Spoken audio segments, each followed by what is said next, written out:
So it is my pleasure to introduce and take a look at a topic that rarely gets discussed. What does disability have to teach us? Our panel will be moderated by Dr. Gretchen Alkema, Vice President of Policy and Communications for the SCAN Foundation. Prior to joining the foundation, she was the 2008-2009 John Hines Health and Aging Policy Fellow and an American Political Science Association Fellow, serving in the office of Senator Blanche L. Lincoln. Next to her is our esteemed panel includes Dr. Clarissa Kripke, Clinical Professor of Family and Community Medicine at the University of California, San Francisco. She also directs the Office of Development Primary Care, which is dedicated to building the capacity of the healthcare system to serve adults with developmental disabilities. And in the middle is Paula Morgeson. We also welcome. She is the Executive Director of Dale McIntosh Center, an Orange County nonprofit organization that supports the efforts of people with disabilities to live independently. She has worked in the disability rights movement for more than 30 years and is committed to the principles of equity for all people. As a person who is totally blind and the mother and grandmother of individuals with vision loss, she has both a personal and professional interest in improving the quality of life for people with disabilities. Finally, we have Patty Moten. She is Vice President of Advocacy and Outreach for Alzheimer's Orange County, where she oversees professional and community education events and coordinates the legislation advocacy and public policy forming activities. She joined the staff of the Alzheimer's Association in 2005 after volunteering for several years as speaker and support group facilitator. Patty is also a key leader for the Orange County Pulse Coalition. Welcome, panelists.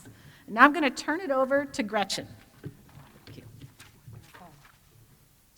Thank you, Carol, and a huge thank you to Judy Thomas for asking me to serve on this panel. I know we are delighted. I've had some great phone calls with our panelists today, and we are all really delighted to be here at this conference and to have a conversation about a conversation that nobody wants to have a conversation about. It's been a powerful week in my world, and one of those elements of the powerful week is to hear a story of someone who is experiencing significant functional change due to chronic health conditions and coping with that. Someone who is a very close friend of someone that I know. And Dodie gave me permission to read a little post that she has on Instagram. She's decided to take some photos of her change in her life and document that as a way of, I think, being in the hope that we heard earlier this morning. You know, there's the I wonder, I fear, I hope. Dodie has been in the fear and has been clearly in the wonder and is seeking to be in the hope. And here's a little snippet from somebody who is experiencing the topic that we're going to talk about. Dodie says, I have grieved the loss of so much in the past 7 years after being diagnosed with an illness that has stripped me of who I thought I was. It took my healthy body, food, water, my career, my home, my friends and family after being forced to move. My health continues to change, and with that, it requires me to grieve again and again and again, and adjust, and then get into acceptance. Today, when I am feeling overwhelmed with the changes in my health, I set aside 20 minutes to have a good old-fashioned ugly cry and release all the pain. When my 20 minutes are up, I turn it over to God and I move forward. If we look at this from a data perspective, half of Americans who turn 65 today will one day need a high level of help with basic activities. It's those basics that we all know about, right? The bathing, dressing, transferring, walking, eating. Another key trend in this, and I look out over the room of my colleagues here, and we women live a lot longer than men, by and large. Men Men usually live in this experience for much shorter periods of time, but we women, by and large, have more chronic conditions and more disabling chronic conditions. We don't die from those things that quick, the way men often do. We live with them for, days, months, years. Alzheimer's, severe arthritis, Parkinson's, and all the like. But the situation's really variable. When we think about people with that exceptionally high need of care and exceptionally significant functional decline, significant functional change, about 30% of people will have that experience for less than a year. And we see that with people who get a significant diagnosis and the change is very rapid and then they're gone.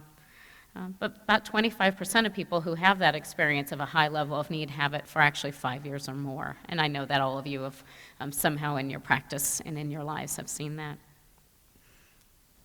That change it takes a serious toll on how people think about their lives and about their functioning and their personal finances. It affects them physically, emotionally, mentally, and spiritually. Families certainly are in the mix of this as well, watching and helping a loved one and watching that progressive change that occurs and the grieving that occurs again and again and again.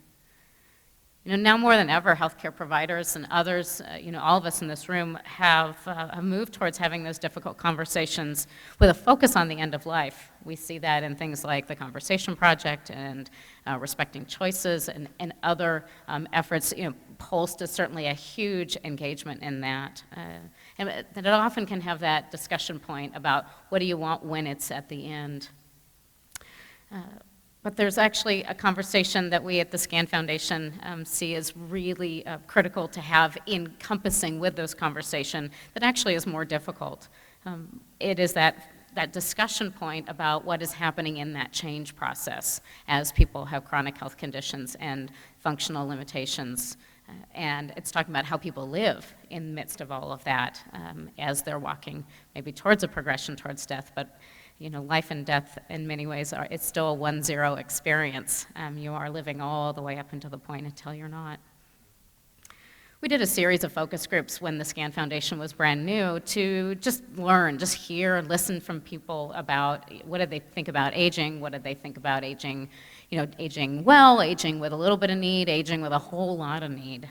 And what was amazing is we talked with people who just ended up having tremendous caregiving experiences. They had seen this firsthand in their families' lives and had been active players of providing support to people with extensive need over long periods of time, and really painful experiences for people to share. And that just happened that way. We didn't screen for that in the focus groups. And what was amazing is when we turned the table around and started to say, okay, well, what does life look like for you as you grow older and you have needs? And the most difficult conversation wasn't death. It was disability. That was the taboo conversation or topic around that table of focus groups all across the country, people 40, 50, 60, 70, 80. They didn't want to talk about it. They wanted to talk about that they were living well, and if they needed a little bit of help, maybe they'd move their whole life to this beautiful assisted living that would take care of a little bit of their needs, or that all of a sudden they just end up on hospice.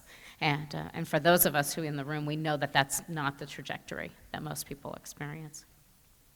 So how do we reconcile the truth that ultimately, if we think about this room, if we had everybody here was age 65, that half of this room would have some level of severe level of need, yet no one's willing to talk about it at any point in time in their life.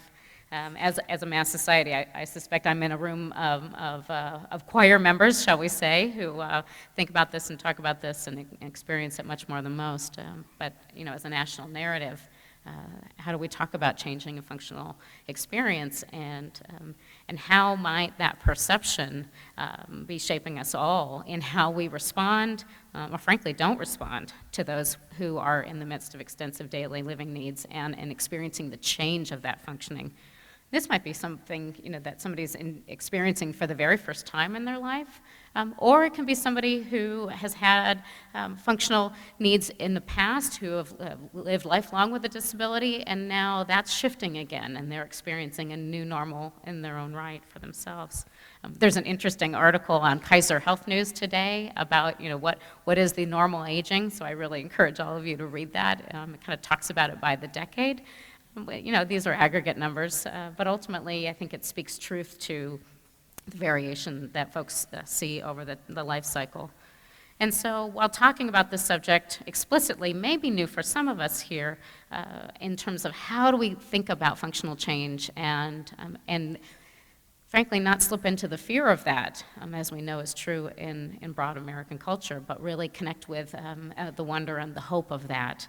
We're so excited to have experts in the field who have walked this road, both professionally as well as personally, about being of service to those who have differing abilities, differing physical abilities, cognitive abilities, intellectual abilities, and who have paved this path. So you've heard who our panel is at this point. I'm excited to just turn the mics over to them and be able to talk about how to become aware of the hidden biases, how do we open our hearts and minds to the differing abilities that are present in our everyday world, and ultimately support the individuals that we work with and that we love in our families who are coming to grips with substantial change, substantial functional change, maybe for the first time in their lives. So as I'm going to sit down to be present with my panel, and the first question, we're actually going to start off with Clarissa, to the first question of saying, what is disability? How do we think about that? And how do you think about it in the context of the work that you do every day at UCSF? So, thank you. So disability is not a defect. Disability it's not a trait or a specific set of abilities. We all have things we're good at, we all have things we're not good at, and those things evolve over time and over the course of our lives. What disability is the inability to participate. And if you think about it that way, then it's not just about what we're capable of doing or not capable of doing, but it's also participation is about our social and our physical environment and how that supports us to be able to participate. So it's a complex interaction between someone's functional abilities and functional inabilities and their social and physical environment. For example, if I want to participate in a holiday meal and I lose some of my ability to do the food preparation that I normally do to have my family over, I can still participate in that meal. Maybe we'll have potluck this year, maybe somebody else will help with some of the food prep, but I can still participate. But if I'm moved to a nursing home, which is a very different social and physical environment, then maybe all the staff are with their family, and so it's on low staff on the day of the holiday, and maybe it's not my family's traditions that are being celebrated in that environment. So my inability to participate in that family meal or that family event and that holiday event and have it resonate in the same way that it has for years is really about the social and physical environment that I'm in, rather than something about my ability to continue to enjoy that. People with disabilities tend to be happier than they're judged to be by others, by professionals, by caregivers, even by people who are close to them. And the stories that we tell, the framings that we tell about living with disability, what's coming forward, make a big difference, and they can become self-fulfilling prophecies, and they can actually create existential distress. So we should be aware that how we talk to people about disability and about their futures and about their prospects can impact how they view themselves. And being sad about a loss doesn't necessarily make someone less human or less who they are. Elders and those with terminal illness say, and I believe them, that they want the same things that younger people with disabilities want, but they're treated very differently. They want to retain their agency, even if they need support to make decisions. They don't really want the first thing.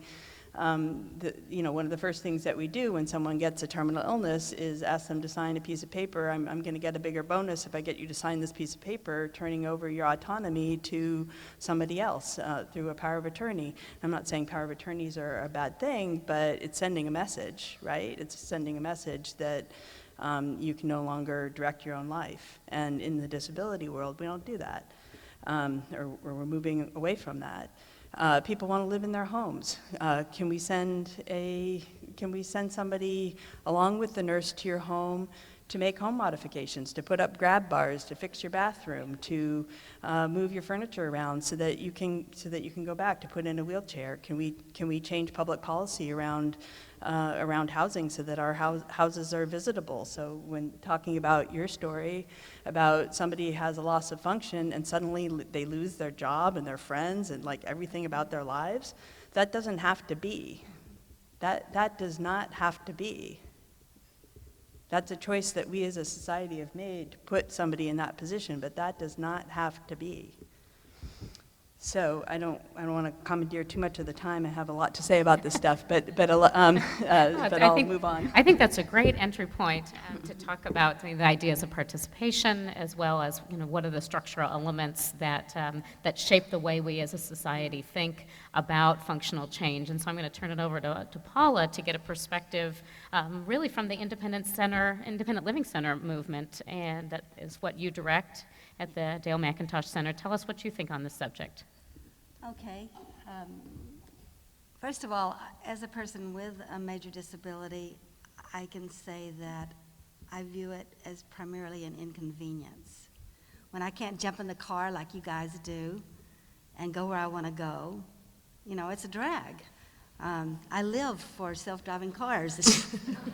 I don't care if I'm 90, I will get a driver's license and have a self-driving car. But when I can't read my own mail, and someone's got to read it to me, then it's an inconvenience. So that's because I'm, the 9th generation in my family of blindness. So my blindness is a genetic dominant gene. So I've had a lot of experience and a lot of peer support getting used to the notion.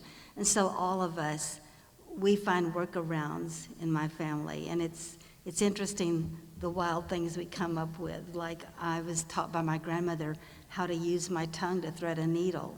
Mm-hmm. So it's an inconvenience from my personal point of view. But there are legal definitions of what disability is, and that it involves the loss of 3 or more functions that are everyday activities. Interestingly, sometimes that definition also says that a disability is if you perceive that you have a disability, or if society or people around you perceive that you have a disability. That also comes into play when defining what disability is. The neat thing about the independent living movement is that it's peer-based. So at the Dale McIntosh Center, almost all of the staff has disabilities. And our motto is nothing about us without us. So we define what that is basically on a day-to-day, sometimes even a minute-to-minute scope of reality, and it can change, and it ebbs and flows. Within the deaf community, for example, they do not view deafness as a disability, and they're highly incensed if a person with genetic deafness decides not to have a child. They view that as a personal affront to who they are. So there are a lot of views of what disability is. It's very subjective, I think. And so you can't just put it in a box or give it a definition, because it really has to do with the opinion of the person that you may be engaging with. So I think that's something to remember as you do provide care or orchestrate care for others, that how they approach that knowledge of or awareness of disability really has to do with their own perspective. I think it's a powerful addition about changing the frame from disability to effectively differing abilities and adaptations. Thank you for that. Patty, talk to us about how this plays out, the kind of concepts of disability or functional change in the world of cognitive impairment, Alzheimer's, dementia. You see that up close. Well, most of the people who are experiencing dementia, if they have an early diagnosis of any of the cognitive disorders, their functional declines happen slowly, but also in a nonlinear kind of fashion. And so that can be really disturbing, because one day they could do something, the next day it's a little bit iffy.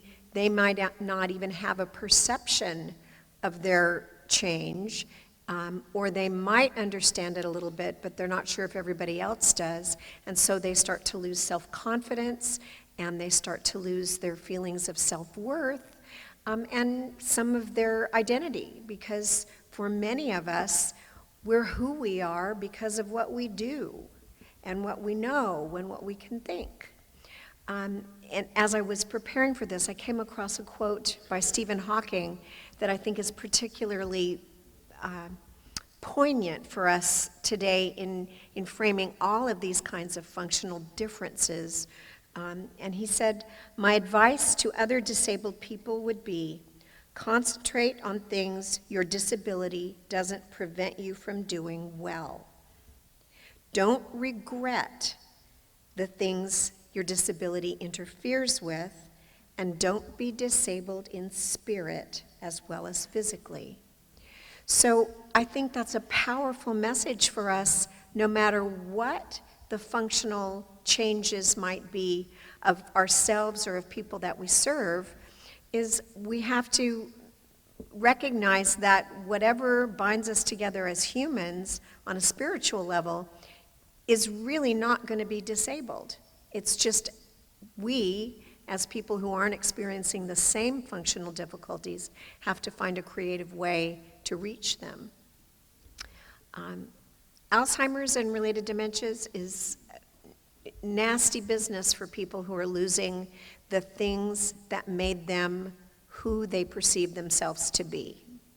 And I think it's different from other kinds of physical limitations, but what we often discount is that as people lose their cognitive abilities, sometimes that's manifested in physical decline. Loss of vision comes with Alzheimer's and many dementias.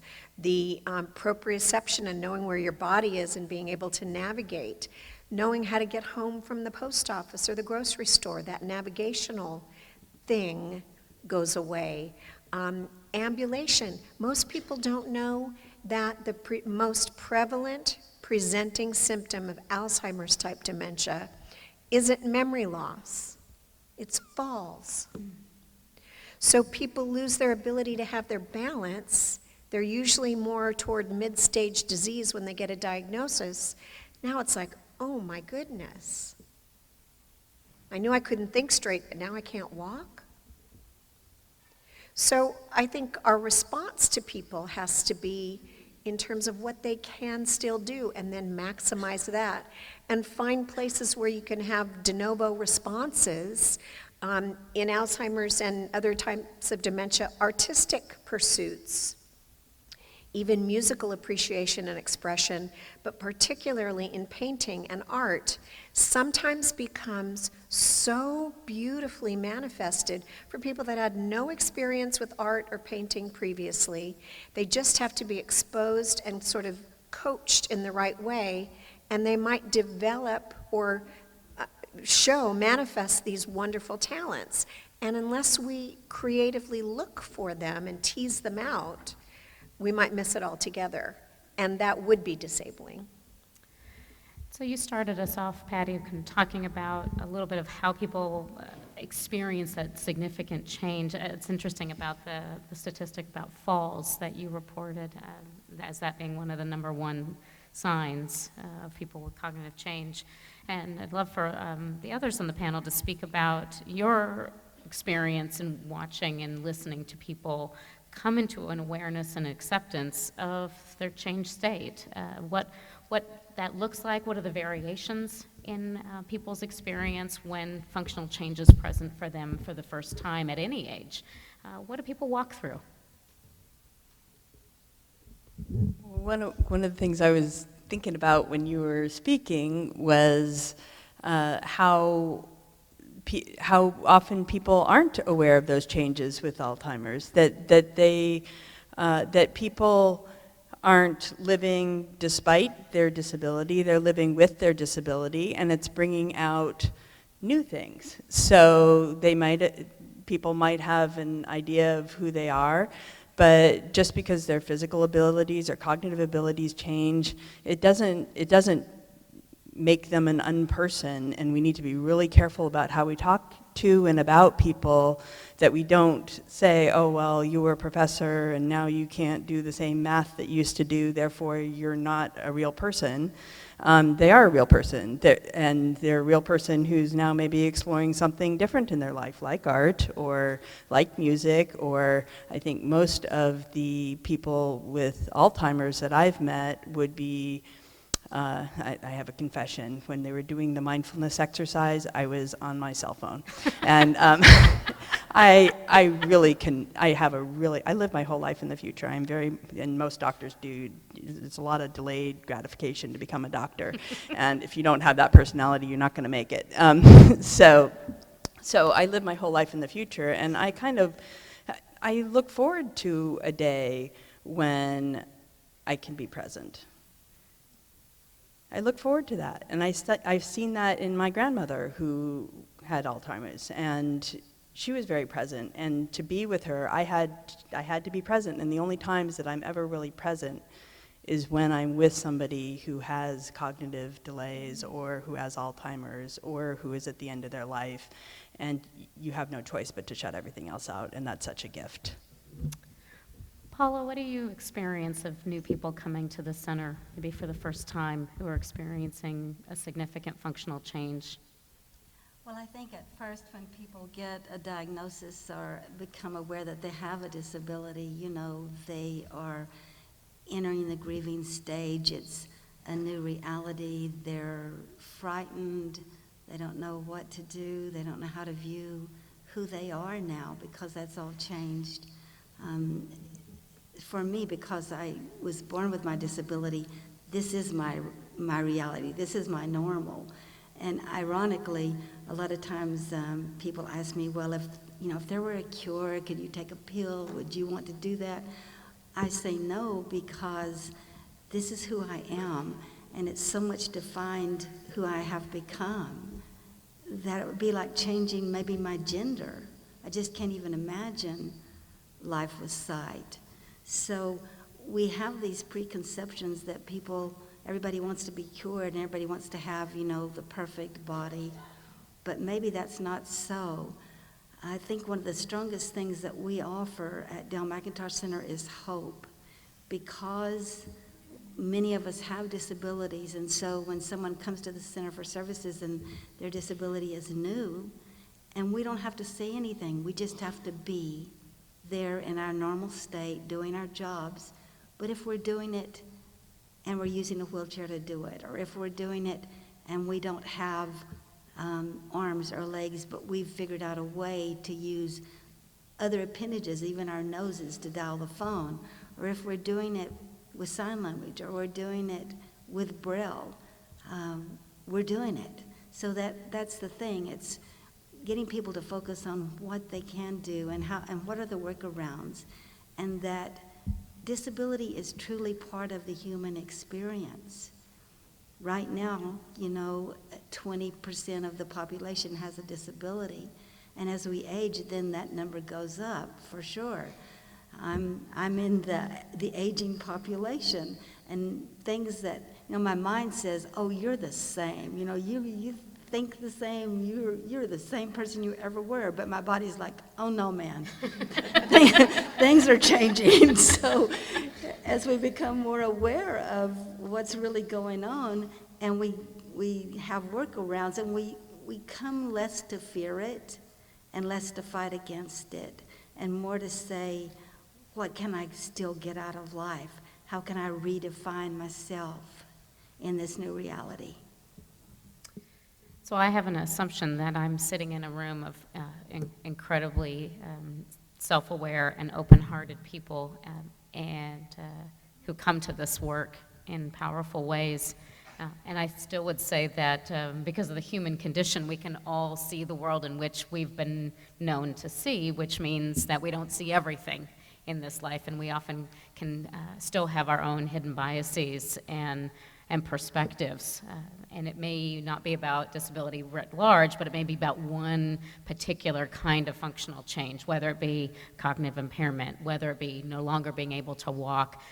That all of us maybe have something that's still inside of us that is a fear, and that we as professionals, when we step into situations with someone who has that thing that we're really afraid of, might not always respond in the most mindful way. And we've heard really thoughtful stories from people on the first panel about that. And so I'd love to throw it out to the group, anyone who wants to answer on the panel, about how can we as providers continue to become further aware of what hidden biases may be reflected inside of our own hearts that may stop us from being fully present with the people we love and serve, and how can we grow in that empathy? What are things that you all do in your own work or your own practice to uncover and discover those biases and then discard them?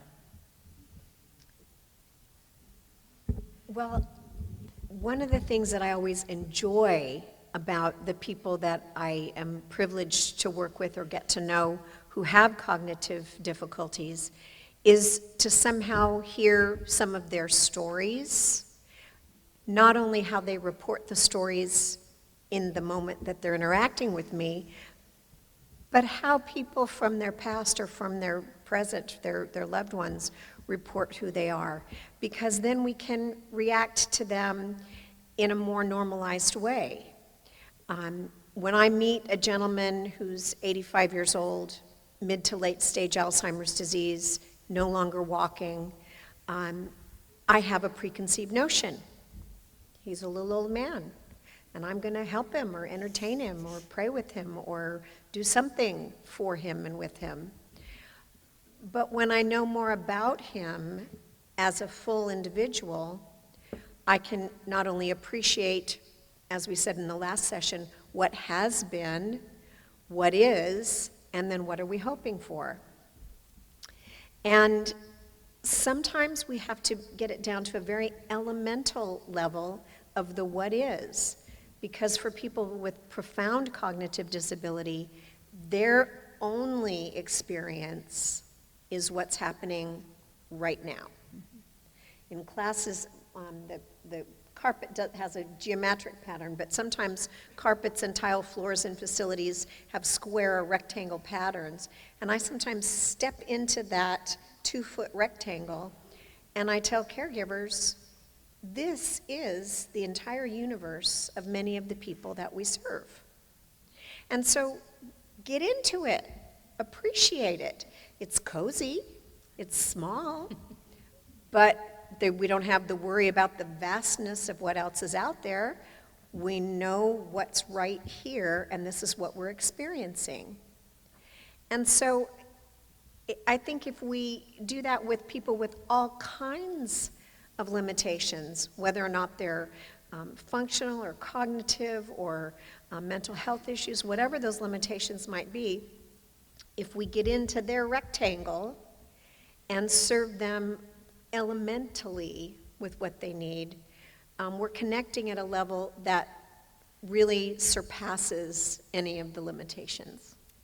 I just want to kind of piggyback on that for a second. It seems as though one of the things that is needed then is to really ask people who they are at that moment in time to define themselves. Yes. Would you say that's accurate? And if so, how do you do that? Well, sometimes it's hard if people aren't as verbal or as connected to language as we are. But we're more than just our cognition and our ability to speak. Lots of people who can't speak can communicate beautifully, and so we have to learn how to discern some of those signals. But we also have to help them define themselves too, because maybe they've lost so much self-awareness that they're not sure who they are. But whoever that is, it's a valuable member of our human family. And so they need to feel that. I think it was Maya Angelou who said, people will not remember what you say, but they will remember how you made them feel. So if you make somebody with profound cognitive disability feel important in that moment, then they are important in that moment. Others have thoughts on, Clarissa, what do you do to kind of keep check on any biases that come up for you and what you do with them? I was thinking about those issues of identity and adjustment, and when I take care of people with developmental disabilities, and their disabilities are lifelong, so they never knew themselves to be anybody else or to be any different, and so that is disability is ingrained as part of one's identity. But when people have acquired disabilities, then there's often a sense of loss. There's often a sense of, and people need to adjust. What the research says is that people do adjust, that we should not take how people feel immediately after getting a major diagnosis or having a functional loss and think that that's going to last forever. Because it doesn't typically, and we need to be really careful about being too rash about what we do based on people's initial emotional reaction to a loss. But when we're talking about some of these terminal illnesses that are going to progress very quickly, or some of these serious illnesses that are going to progress very quickly, that adjustment time, people may not have the luxury of that adjustment time, and so I think what we need to do is think about pushing that forward so that people learn more about, and this is about accepting disability more broadly in our world, because if you think I'm losing my sight and I might turn out just like Paula, that's a very positive view of losing your sight, as opposed to someone who's never met someone who's blind before and has never had that experience. Somebody who's had the experience of being able to interact with people with disabilities are going to be a lot less afraid of it, especially if those experiences are positive. So how can we as a society have more positive interactions with people with disabilities? The better we treat people with disabilities, the less we'll fear how we'll be treated. The less we isolate people with disabilities, the less we'll fear we'll be isolated. So we need to push that process back further so that when people lose their function, it doesn't have this sense of panic, oh my goodness, I'm gonna, this is not something I can live with. Paul, any thoughts you'd like to contribute on this about how to grow in empathy and check those hidden biases at the door? I think that we fear disability so much that we kind of get stuck in the negative side of it. And I understand that. I had a year of clinical depression because of a medication. I'm one of the few people that can't take steroids because it caused me to have a clinical depression, and I had no empathy, really, no experience with mental illness until that happened to me, and it changed my perspective so much. We fear what we don't know, what we don't understand. There used to be, and I'm going to really date myself here, but there was a song that used to say, accentuate the positive, eliminate the negative, and don't mess with Mr. In-Between. Anybody remember that besides me? Lots of hands raised in the room, cool. yes. Okay, You are not alone, Paula. That's good to know, really good to know. So it's about your perception of disability, and we tend to see it as very negative, but that's not necessarily so. And so we spend a lot of time at the center talking about disability pride, taking pride in who you are and what you can accomplish in the face of a disability. And so as you're working with people and they encounter disability or limits in their functioning, what they can master is tremendously important. And so focusing on that, what's left to work with, and what good can come from it, And a lot of good does come from it. I'm very grateful for my blindness because I think it caused me to develop inner sight, if you will, and insight.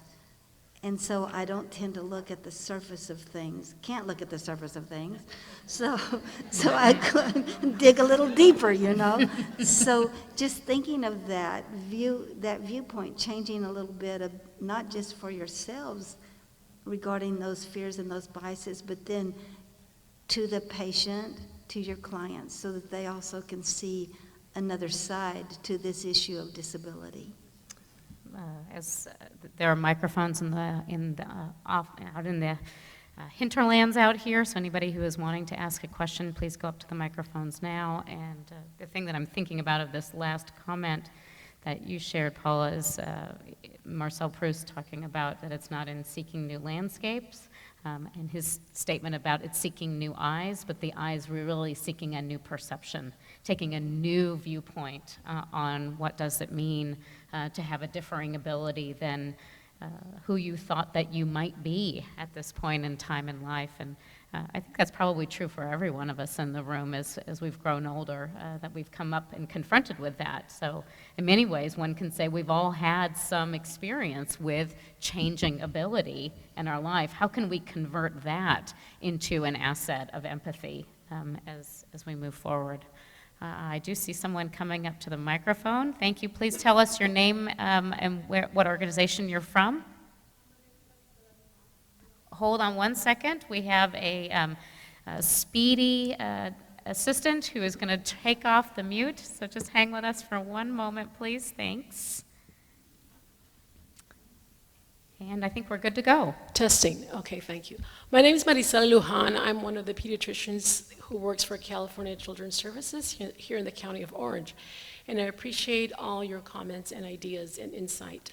Most of it was focused on, from my perception, on aging or disabilities associated with like terminal illness. But we encounter children, and so the children have to adapt when there's an adolescent with a traumatic brain injury. Can you comment on the parents' perspective of their loss of a normal teenager who now, as a result, for example, of a traumatic brain injury, what they have to go through when they perceive their child now going through these changes? And also, we also have the other end of the spectrum in which a newborn who the parents all of a sudden get this diagnosis and then the trajectory of the whole trajectory of their illness. Thank you. Powerful questions about the family's experience of young children or newborns who had a significantly different experience than what the parents anticipated in various different ways. Clarissa, do you have anything you'd like to share on that, or Paula? Yeah, absolutely. So caregiver stress. What the research shows us about caregivers is that caregivers' actual physical health, how their telomeres age, has very little to do with the support needs of the person they're supporting. It has much more to do with how they're supported socially and whether they're able to maximize their own potential as well as helping their children maximize their potential, and having more positive views of their role and of their child is actually protective and helpful. And when people are doing poorly, again, there's no correlation between the amount of help that their child needs or and their level of distress or stress. It's stuff that we have control over: how we support people, how we include them, how we allow them to live their own lives, what kind of resources we provide to them. But even less about the resources, although respite is tremendously important, and more about the attitudes that we project on them. And that's really important to know, because I think a lot of people think that the more disabled someone is, the more stressed out their caregiver has to be, and that is just not true. Adding to that question a little bit, I'm thinking, I kind of heard an element of emotional first aid for those parents who are, that immediate first day, first week, first month of having a child with a significant functional change than what was anticipated. Paula, do you see that at Dale McIntosh Center? Or have you seen that and experienced that as your work over time? And how do you give that emotional first aid to those caregivers? It's really important to allow people to grieve the loss of, it's a shattered dream. We all, during our pregnancies and expecting a child, we have countless daydreams of who they will become and what they will be like. And so when we find that they have a disability, those dreams are shattered and they have to be replaced. And I think it's really important to acknowledge that. And I can tell you, as wearing both hats, a person with a disability and a person who had a child with a disability, it's 1,000,000 times harder to be the parent of a child with a disability than to be the person with a disability, because we never want to see our children suffer. We never want them to experience disappointment or loss or to be bullied or mistreated or left out, all of those things. And it makes us feel very helpless. And you grieve it over and over again. It's not like you're ever really done with that, but in between those periods of grieving, you pick up and you go on. And I remember saying to my mother, because when my child was born blind, I felt suddenly really guilty and selfish that I had her because my first child was sighted. And so I said to my mother, did you ever experience these feelings of guilt and shame and just why was I so self-centered to have a child with a disability or with blindness? And my mom said, well, and my mother was blind too, I need to tell you.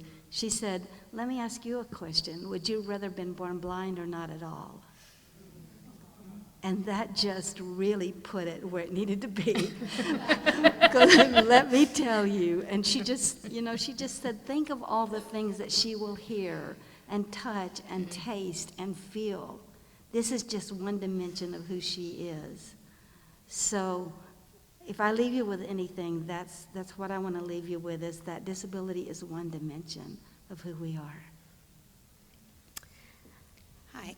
We have one more question. Joan Fisher, I'm a pediatric oncologist, hematologist, palliative medicine physician. I work at Stanford, and I'm the medical director of the George Mark House. And I've been working with families who have lots of loss, lots of grief, lots of adjustments. Parents who have profoundly disabled children go through life with lots of challenges.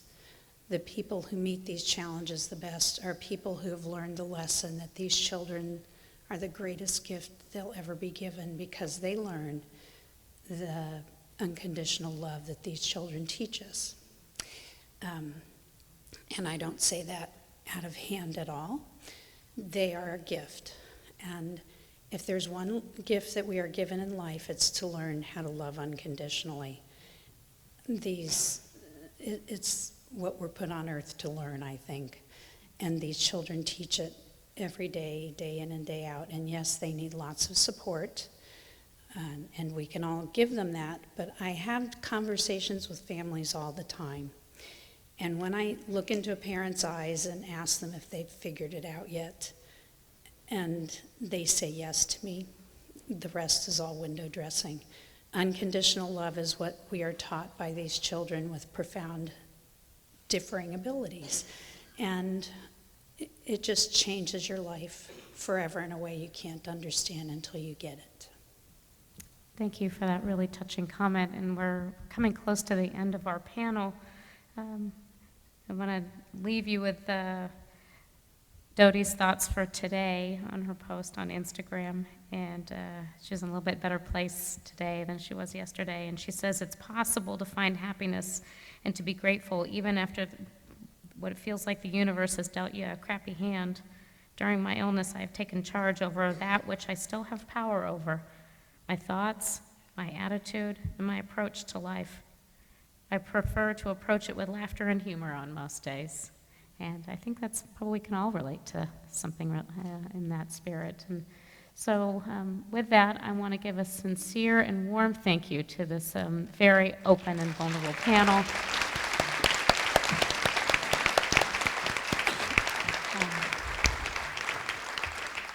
I'm humbled by the truth-telling in this room, and I'm really grateful to be a part of it. Thank you all, and I will turn it back to Carol.